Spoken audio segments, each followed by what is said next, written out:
This episode is brought to you by AIM, the Australian Institute of Music, Australia's first and only creative institute entirely dedicated to music. AIM has more than 50 years of experience in the industry, empowering over 6,000 artists and teaching them the tools and knowledge to hone their skills and find their place in the music world.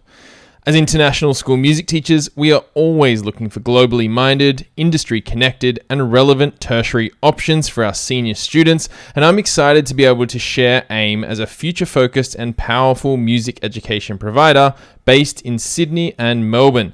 If you have students who are looking to study diploma, bachelor's, or master's degree courses in classical or contemporary music performance, composition, creative technology, musical theatre, or arts and entertainment management, then AIM is a brilliant option. You can find everything you need to know at aim.edu.au. That's aim.edu.au. Discover the power of music at AIM.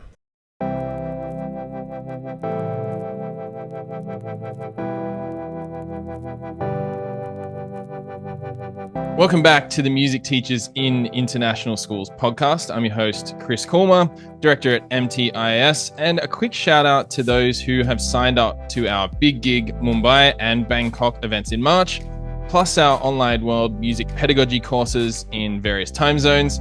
We're super excited to be hosting these events in these regions and look forward to coming together to connect and learn, which is what MTIS is all about. If you are interested in connecting with your international school music teaching community and working towards maybe extending your understanding of what it means to be truly international in your approach to music teaching, head to the professional learning tab at mtis.co to learn more about these opportunities. My guest today is Chris McLeay, and I did that rhyming little bit on purpose, an Australian working at Discovery College in Hong Kong. I've come to know Chris and learn about his work over the last couple of years, and when I met him, I knew I needed to get him on the show. I did some workshops at Chris's school last year, and as I moved through the school with him, in between the sessions, I noticed the kind of incredible way that he interacted with students and staff around the school. He was kind of like a celebrity. It was great. Between the main area of the school and his room, he had students constantly stopping him to say hi or ask a question or comment on his shoes or his elbow or whatever they could think of. But it wasn't the students and their engagement that impressed me the most. It was actually Chris's interactions. He gave every student a smile, a quick encouraging comment, or he even exchanged some banter with them. His energy is kind of infectious and sort of gravitational, and it exemplified community and connection, and I loved it. It was wonderful to watch. Today, we'll be exploring early years and primary or elementary music with Chris and get to know about him and his work. We got a lot to cover, so let's get into it. Chris, thank you for joining me on the show. Hey, Chris, thanks for having me. And about the Big Gig, I'd highly recommend it. Lots of fun. I remember that's when I first met you at the Bangkok one. Fantastic. Yeah, we had some good times there. It was really cool. And I'm really keen to explore lots of stuff about what you're doing. We've got a bit of a list of things that we want to try and cover here, but let's start off with international school music teaching.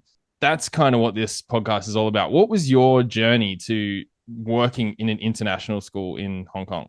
Well, it was very unexpected. So I've just been teaching for 2 years, coming out at Doveton College out in Victoria, and it's quite a low socio-economic area where we are. And we had a great music program with Musical Futures, which, Ken Owen and everyone from the Big Gig. And I was planning a holidays. We had one son under 2 years old, and back then, way back then, you could get a free ride for the kids. So we're like, oh, let's go visit some friends in Hong Kong who happened to be art teacher at DC.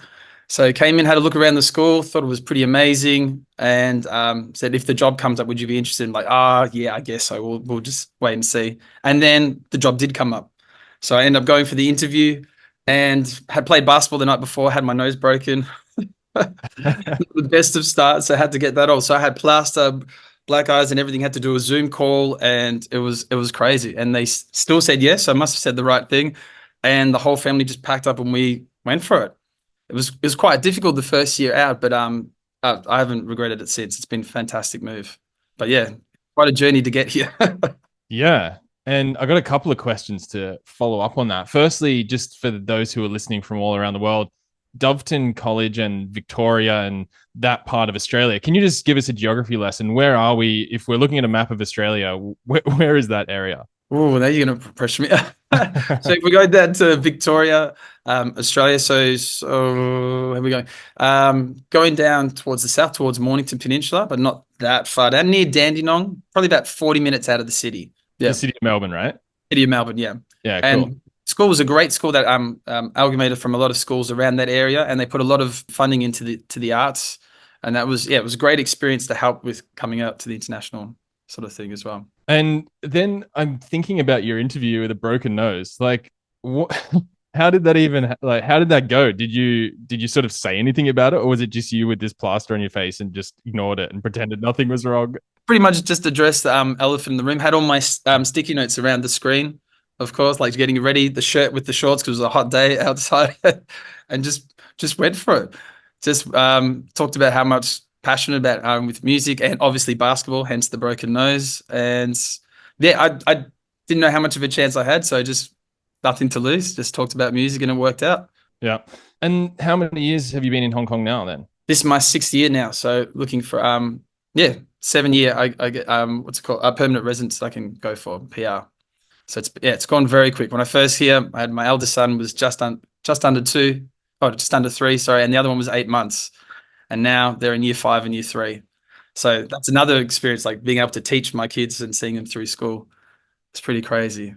Something that comes up a lot on the podcast is people that say, I heard about international schooling, I got a job. The idea was to stay 2 years and then go back, in inverted commas. Is that you as well? Was it like the 2 year thing? And now, okay. Yeah, I was so nervous about once I got the job about telling Ken because I really appreciate the opportunity that I had at that school and I really loved teaching there. But this was something that was going to benefit the family and a new experience.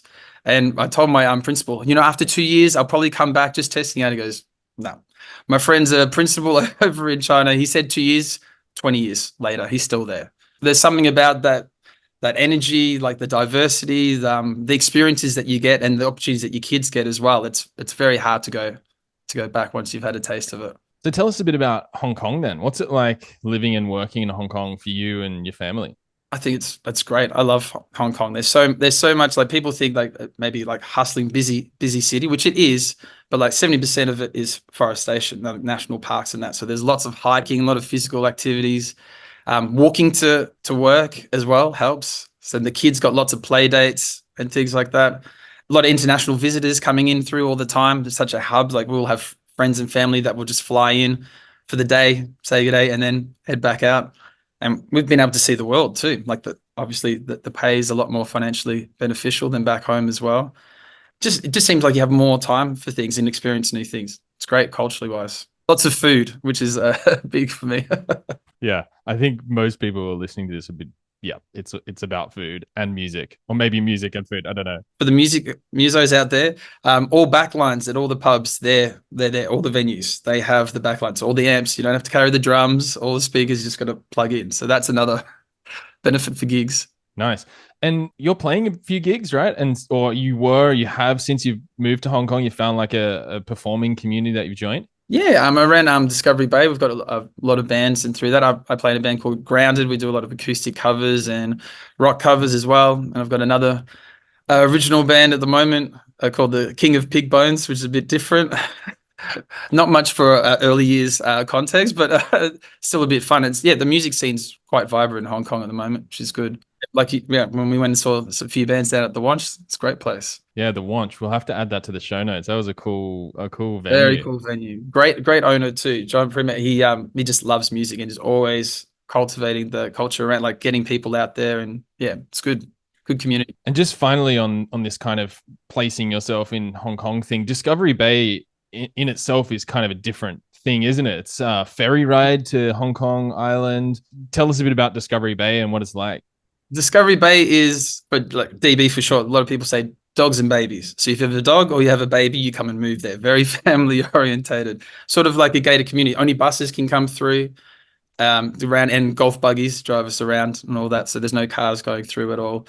Some people will say that it's not the real Hong Kong lifestyle because it's a little bit more Western, but from my perspective and having a family that I'm very happy where we are, and the kids love it as well. But yeah, very convenient and a lot of freedom. Is very safe as well. A lot of thing around here. I give the kids more freedom over here than if I would back home. All right, let's head towards what you're doing with music, and especially in the classroom. We've had a few guests on the show that are primary or elementary music specialists, but not a lot that teach early years. And am I right in saying you cover the whole spectrum, like early years through to primary? Is that correct? Well, at the moment, I teach year 1 to year 6, but I have been making connections with some of the other ESF, English School Foundation, which I worked with Discovery Bay a lot with their kindergartens, and starting to try and make those connections as well.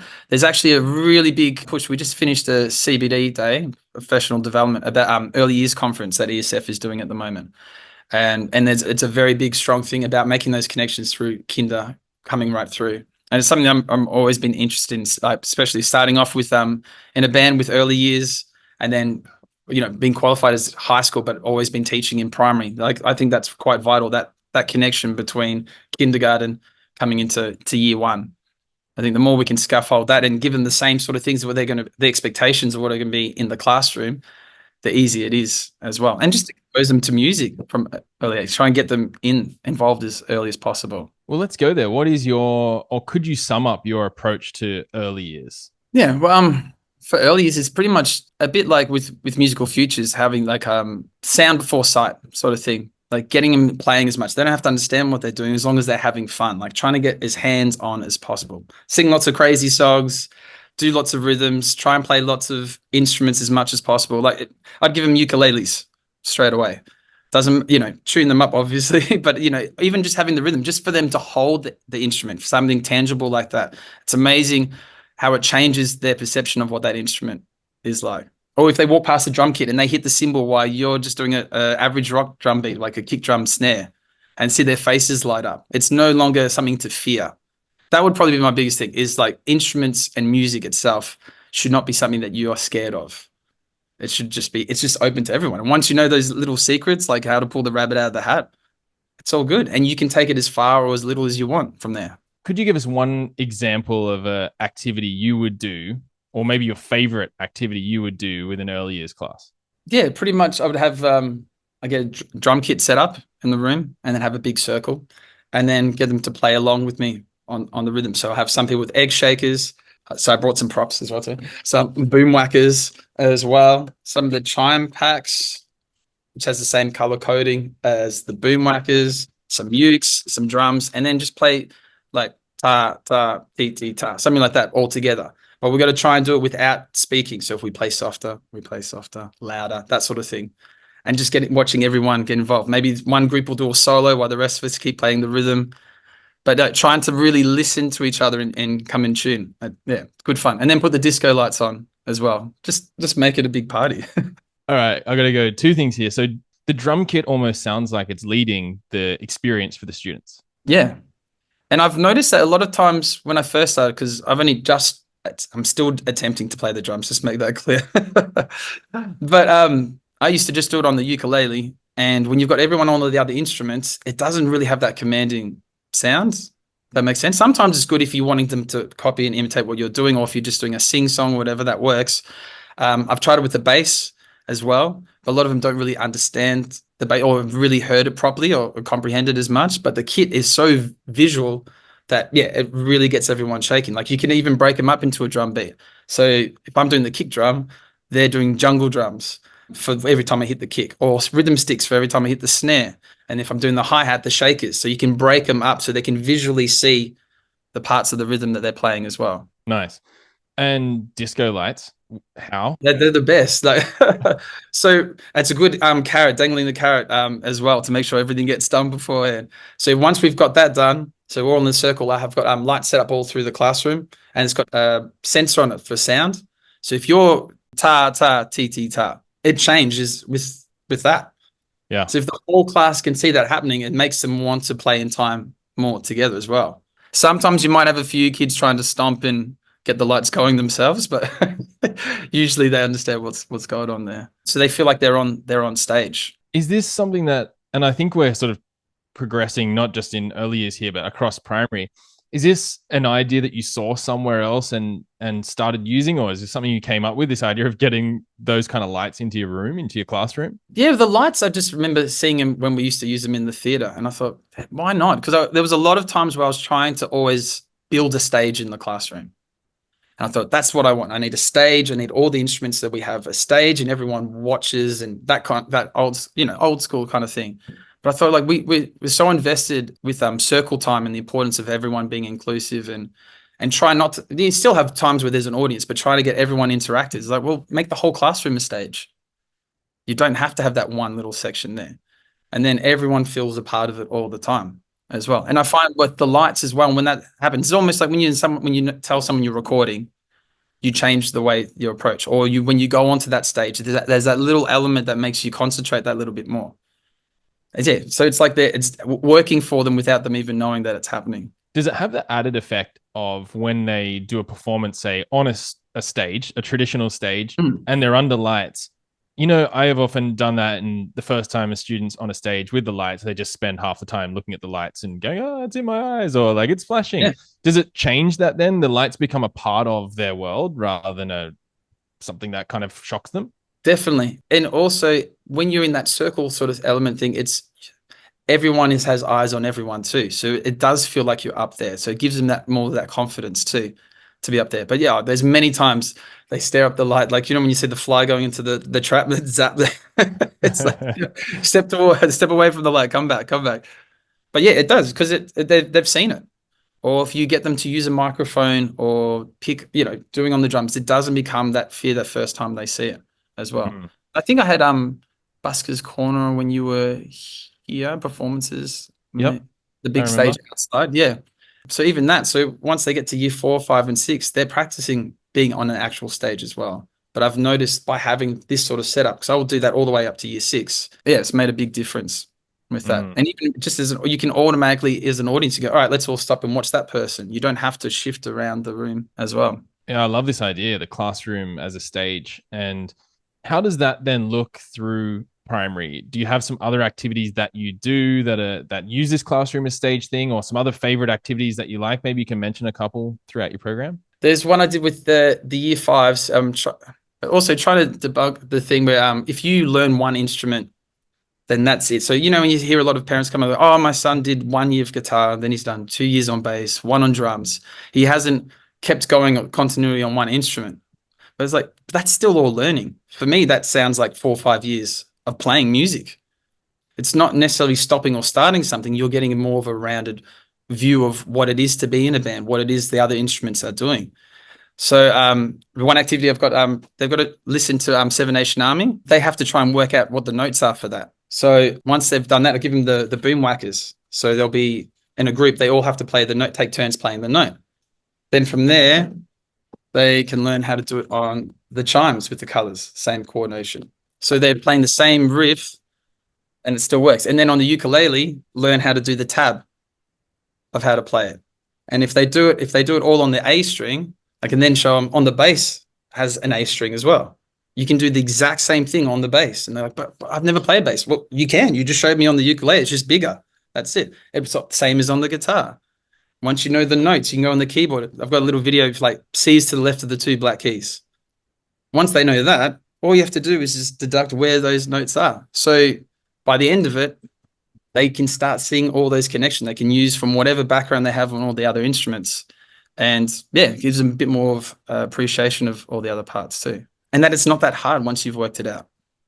I'm hearing like oral learning as a theme there. Like they're taking that Seven Nation Army piece and then using that as a stimulus, hearing it, trying to work it out, obviously with some facilitation, and then moving to all those other instruments. That sounds like a dynamic space for kids to work in. It sounds really cool. Oh yeah, there's a lot of noise that can happen. A lot of it's great because it gets them to work through how it is to work with other people, especially with how we've had COVID before previously. Because it's only coming up to a year when we've just had without masks in a couple of weeks, so it's still pretty fresh. And that was a lot of time of kids not being able to learn to deal and sort out things as a group. So it's been really good trying to get those things back up, how to be part of an ensemble, how to communicate with one another as well. And the other thing I always find fascinating, once one person works, I always tell them that it's not a competition. You got to help everyone, because once everyone knows how to play, we can all jam together, sort of thing. But it's funny how when one person knows it, there'll be people walking around trying to do it themselves. Like, but you've got someone who has the answer. That's all you got to do. And then they start thinking, okay, then that sort of builds up. So it becomes a lot quicker process and makes me more of a facilitator to help, if necessary, in the background too. You mentioned a couple of times and shown, and for those who are listening to this, if you want to have a look at the video, it's always on YouTube. But Chris has been showing a couple of instruments, and you've mentioned the color coding thing a few times. Is that a big feature of what you do? It seems to be. Yeah, big time. Like having the boom whackers and seeing the letters has been great. Like and having the chimes that can make that the same thing. So like if I was to talk about using the pentatonic scale, C pentatonic scale, I'm like, all right, there's 5 notes, but I've got 6 chimes in front of me. Why is that? And they can see the 2 reds, and they that's the same note. That one's a bit smaller, so then the pitch is higher, that sort of thing. So it really helps them to sort of visualize things. The only thing I find I'm still finding a challenge with is trying to work out other colors as well. If that makes sense. So like the ukulele, I have dots as well to work out the chords, but it's very hard it's just trying to articulate how, if that's an A minor, I'm not using the A color dot for that. That makes sense. And then sometimes you'll have like character strengths and they have their own color thing. And then learner profiles might have different colors. So it's trying to keep other things that I have without color as well. But making them into magnets and that for them to be able to move around and use has been really helpful. They can put down a 4-beat rhythm, put the note that they want to use next to it, and then use that for practice, especially with people that find it difficult to write or language barriers as well. So you've got, just on the whiteboard behind you, you've got letters with the colors. What are the other things going? You got some little headphone dudes and a large headphone guy. So I got one of my friends, Scott Pratt, who used to work here. He designed like the face of having a character with all the elements. So I've picked a few of the elements and then had little cards that have that to go with them as well. So then we can pick, so they can put down like, all right, we're going to focus on dynamics. We're going to use the C note, and this is our rhythm. And they can just put that onto their whiteboard, and they can work on that as a group. And I found that's really good. Like even the circle thing too, like talking about like dynamics. How do we use dynamics? Bringing it down, playing softly, going back up to them, and just keeping that in the language with them. I find it really helpful too. And is that kind of what you're talking about with the colors thing? Again, if you're listening to this, maybe do jump onto YouTube and have a quick look, because we've got the colors for the boom whackers and chimes, etc. And then you've got these other colors for the dynamics, and there's maybe some mismatch there as well. Is that what you're sort of saying is a bit of a challenge maybe? Yeah, trying to have it. So I think having the character's face and the words might help, but then sometimes I'm worried about, because they're still testing it out with the other colors. Like, should I have no colors? But then you can't see it without the other colors there too. So very conscious of them being a slightly different, like different blue or a different red, because sensory overload can happen at the same time too. So try to keep that to a bare minimum. I think this is a great conversation for the community, and I've actually seen it come up quite a lot. People using the color coding concept and not knowing maybe where to take it or how far to take it. And I know there's a whole website called Chromatones, which explores this as well. But I think the colors are also a bit different. But if anyone in the community has been doing this and wants to contribute to this conversation and maybe like bounce off you, Chris, is that? Yeah, I'd love to hear. Yeah. Always open to suggestions. That'd be great. And likewise, maybe it would be great to add some of these resources that we've been hearing about. And like, if there's anything you'd like to share, we can add that to the show notes too, for people to latch onto. Sounds good. So we're going to take a bit of a left turn here, because one of the things that we talked about, I'm pretty sure it was when we met in Bangkok, was this other project that you have that I think it links really well to all the stuff you've just talked about, like this kind of classroom as a stage idea in a sense. You've got this YouTube channel and an album and a whole concept called Tada Music, which again, we'll link to. Tell us a bit about that. Like, why did you decide to write and produce these songs, which, correct me if I'm wrong, are essentially popular songs, rock, pop, all sorts of different genres for young people to sing along to and play with? So I was at JMC Academy down in Melbourne, and one of my lecturers, Corey Blight, had this idea, this concept of making up a kids band. He just had a little one himself, when we were first starting, and asked me to join in with him.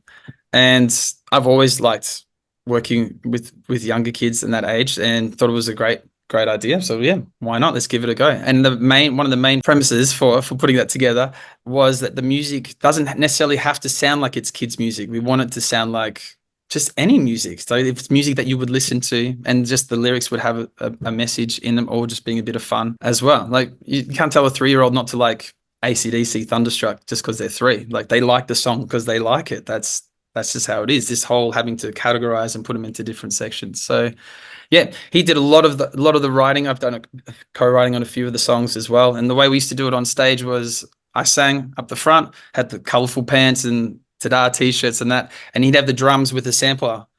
And yeah, we would go around to early schools and perform concerts, and did a couple of tours and stuff, and got some albums out from a while back. And yeah, it was lots and lots of fun putting that all together again. Hopefully you get to do it again sometime in the future. But it's been a really good staple for me to use throughout school as well, even with the early years, and songs that I could use and I still use now in the classroom as well. What was the response from the kids? Like I've seen some of the videos, but what was it when you were up on stage and you were working with the band and you had all the kids in front of you? What was their reaction to the songs? It was quite nerve-wracking at first. Like I'd done some like original bands, but I was the bass player. So that's nice and hidden to the back. No one's watching what I'm doing at the back there. And young kids, they will tell you if they're not happy with it, you will find out very, very quickly. So it was a great experience of learning to have, you've got to keep them engaged. So there can't be long pauses in between. You got to be willing to be silly and have fun with it, and just learning things like developing different warm-up things for them to start off with. And yeah, just constantly trying to keep it fun. It's great. And they give you that energy back too. And then one of the big things is learning when to pull back, because there were some gigs I would finish and they're all running around the room. It's like, okay, see you later, bye. And then the teacher's like, we might not get you next time. So learning when to calm it back down again. Like when you see a big bear, you got to bring it back down again, and then finish on a quiet note. Yeah, I can see. I'm imagining what you're saying. Like you've riled up this assembly full of kids. Okay, bye. And then the teacher's like, oh my God, what have you done? One of our first ones, I still remember, there was one kid up the front. We were singing ABC, but we did our own version, sort of like a country version of it. And he's got his arms crossed and he's just like this. The whole time I was singing, this little 2-year-old. And I started going, are you all right, buddy? He goes, that's not the song. It's not right. And just walked off. So yeah, you develop a thick skin after something like that. You just got told by an EY kid, no, it's wrong. It's just wrong. Yeah, not open to negotiation. Oh, is that a different version? Where did you hear that from? Did you write that yourself? No, you're wrong. And I will never listen to you again, basically. Oh, it's so good. You've got all of I don't know if they're all of the songs, but you've got a bunch of these songs now on YouTube with lyrics, people to just use, right? For their school assemblies, whatever they want. Is that correct? Yeah, just been starting that out now. Yeah, trying to put the songs and putting the lyrics towards that as well. And I started getting onto that idea of putting that together when I saw some of your videos as well, which are awesome, like the Year 6 graduation ones. And a lot of times if I'm trying to teach, we have primary assembly, and you can only teach the songs so many times in the classroom, but making resources where they can watch the videos in the class by themselves or at home by themselves too makes a big difference, and having the words coming through and they can do it at their own pace. Yeah, I found it to be a really beneficial tool in the class. And my next step that I'm thinking about trying to do is using those, like the magnets that I showed you before and the drum circle thing, trying to do little videos where I'll do the drums and pretend that I've got the class, so that people could use that, especially at early years school where they might not have a music teacher there, that they could use those sort of videos. Sounds great. And I've listened to your songs and checked them out, and I often recommend them too, because if I see someone say, hey, I need some assembly songs, I'll go, check this out. It's just great that you've made these things for people to use. Yeah, very proud of all those things. And in the film clip, like Corey's got his little son in the background, but there's also that element of, as soon as you show the little ones that you're on the screen, especially if you're in the screen, then you're legit. Like, so it could be any song, could have been a little bit like, he's on TV, are you famous? Straight away they would say famous. Like, no, I'm not famous, I'm still teaching. So as well, but it gives you that sort of credibility to him. It's like, oh, okay, so he does play and sing out there, he doesn't mind being silly or doing those things. It's a great icebreaker to begin with. They don't look at the hits yet. hope so. Yeah. Like, I mean, yeah, I referenced it at the start, that feeling I got when you were walking around school. And I use the word celebrity, which you just said you're not famous. So we'll have to come back to that maybe. But do you think that's maybe not necessarily the videos or whatever, but you've created this culture of openness and like connection with your students? Would you say that's part of it, is how you've approached teaching, how you've built your classroom as a stage, all of that stuff? Yeah, definitely. Big mantra with all the kids is, do I care if you make mistakes? And they all go, no, because you got to try your best. That's all that matters. You could be playing Mozart for the whole class, or you could be playing warm-up exercise. You get the same reaction, applause at the end, the same level of respect of what you're playing, because you're just having fun. You do whatever level you want. Having that comfortable, anyone should be able to sing or to play an instrument.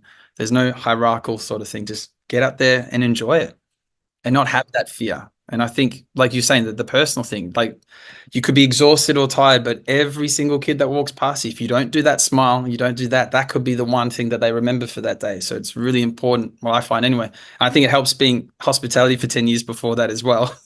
Yeah. Is being able to, you just got to turn that on.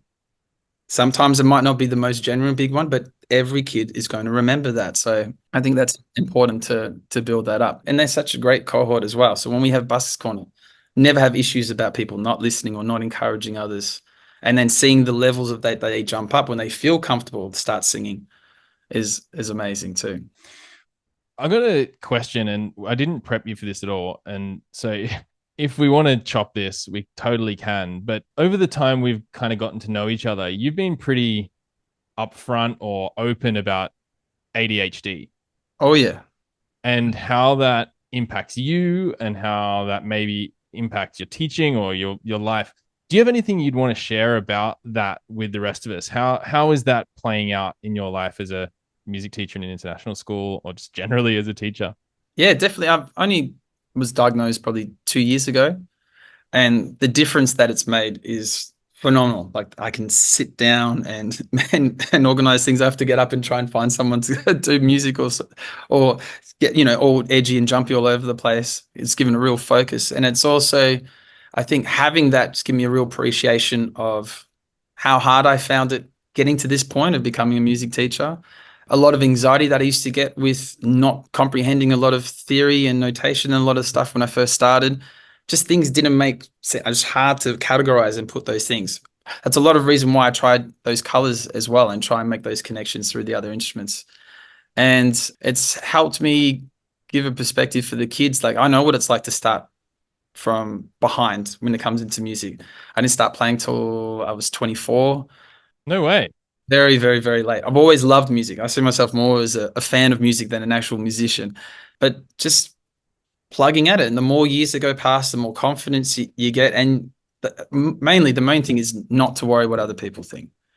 That's the big thing. Once you let loose and you sing how you want to sing, you're still learning and all that stuff, but don't be afraid. It's just putting in the work.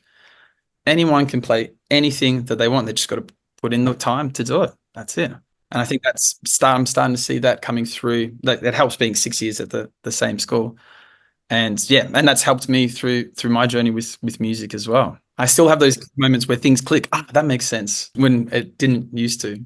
And so just to clarify one tiny bit that you said at the start, so with this understanding of your neurodivergence, is it the diagnosis that really helped? And what about that? Like, did you learn something new specifically to help you manage the anxiety, etc.? Or I think it was it's gives you that validation of, okay, that's not just me. Yeah, right. That makes sense. Before I just put it down to I'm not getting it. Simple things like not smart enough, don't comprehend that. Why is this happening, sort of thing. And realizing that some of that's out of my control and just got to remember when and how to move forward with those processes. And I think that's helped a lot too. So I take Ritalin as well, medication to go with it. And that's helped really declutter all those different things. Like you might find through this interview, I might start something and then jump sometimes, but that happens a lot less than what it used to as well. Yeah. It's just more fun. It's more accepting. It's like, okay, so I can't find my drink bottle. That happens. That's all good. Or I need to learn a new way of planning things as well. So, for example, here's an ADHD thing. So I've got notes on my phone. I'm sure everyone has. I see an idea. I'm like, all right, sweet. I'll put it on my phone. Done. I'll go back and look at it. No, it'll be 2 days. I've forgotten about looking at it. I've got a place where I put things and I don't come back to it. So I got to think of a different way of doing that. So it's got to be on my laptop. I've been using Planbook for a bit as well. That seemed lots of different colors and visual things. I think there was a website that you mentioned to me that I still haven't had a look at, that I want to have a look. They design things specifically for ADHD. Mm. And when you think about in the classroom, when you have to teach diversity, really, like for different levels, when you're having to do that to yourself, it gives you a great appreciation of being able to do that for your students as well. So actually, I find it's been helpful. Yeah. Yeah, I hear ya. And just because it was mentioned, maybe you added it to one of your lists and it didn't come back to it, but it's future ADHD. And it's the reason I asked, and thanks for exploring it, and hopefully that's okay to have done that. But my brother has started this company and been working around this space for years, like the last few years, called Future ADHD. And they designed a planner specifically for people that either have been diagnosed or haven't quite yet been diagnosed, but maybe they think they're ADHD, etc. Yeah, and it's been pretty cool. And so that's really the reason why I asked it, because I've only come to understand it in a different way as an adult, because you often get this teacher training, or it sort of would come up at school like that, this student's ADHD, etc. But when you get it a bit more, or you understand it, or you speak to someone like yourself who can articulate it, it's really powerful. So thanks again for going there and like just exploring it with us and showing how it's been an important change for you to understand it. It's cool.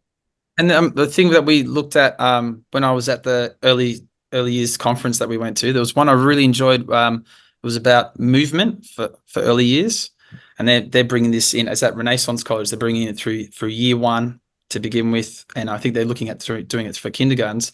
But the book by Sally Newham is What Comes Before Phonics. And it's talking about all the motor skills, how a lot of kids now, they don't know how to do, their core isn't strong enough, and then all these movements that lead to literacy. So it's like all the stuff that needs to happen before we try and teach the phonics. Like slower movements instead of rushing through the times. What are the kids like when they come into the classroom? How can you make sure you don't make them all do meditation? You need to do different movements, and depending on how they're feeling or when they're coming in.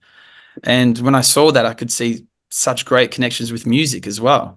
I could be doing that in the classroom, could be looking at what they're doing for those movements. They could be doing that, moving to the music, which would also help with their dexterity and how to play the instruments, which now has another connection to learning how literacy as well. It's like another gold star for us. Don't get rid of music. It's important. Chris, we're coming to the end of our time. What's ahead for you? Like, we're at time of recording, end of February. What's ahead for you for the rest of the academic year? So I've got ensemble evening that's coming up next Tuesday, which will be fun, with the secondary and primary choirs performing with the orchestra and stage band. So we're going to have that in the theatre. That should be good. Big evening there. End of term assembly, which have some music gigs throughout that as well. Then we've got the ESF choral concert that's coming up on the 30th. So that's like, all the primary schools from ESF going to come do this big thing at the end of April. A few practices before then.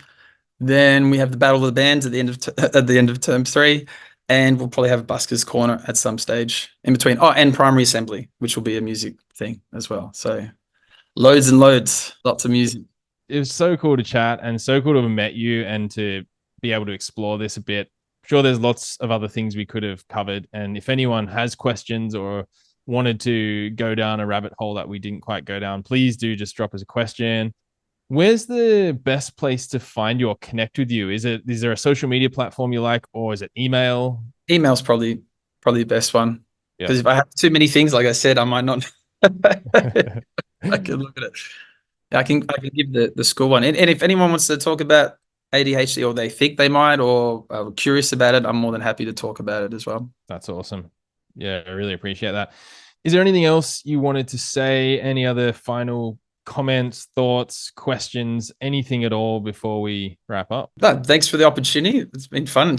Same, likewise, meeting you. It's been great having likewise mind, just putting the kids forward as well. Hopefully I'm going to get some of those rolling, the instruments that you brought in. Oh, the kids keep raving about it from last, the little MIDI and drum machines. Yeah.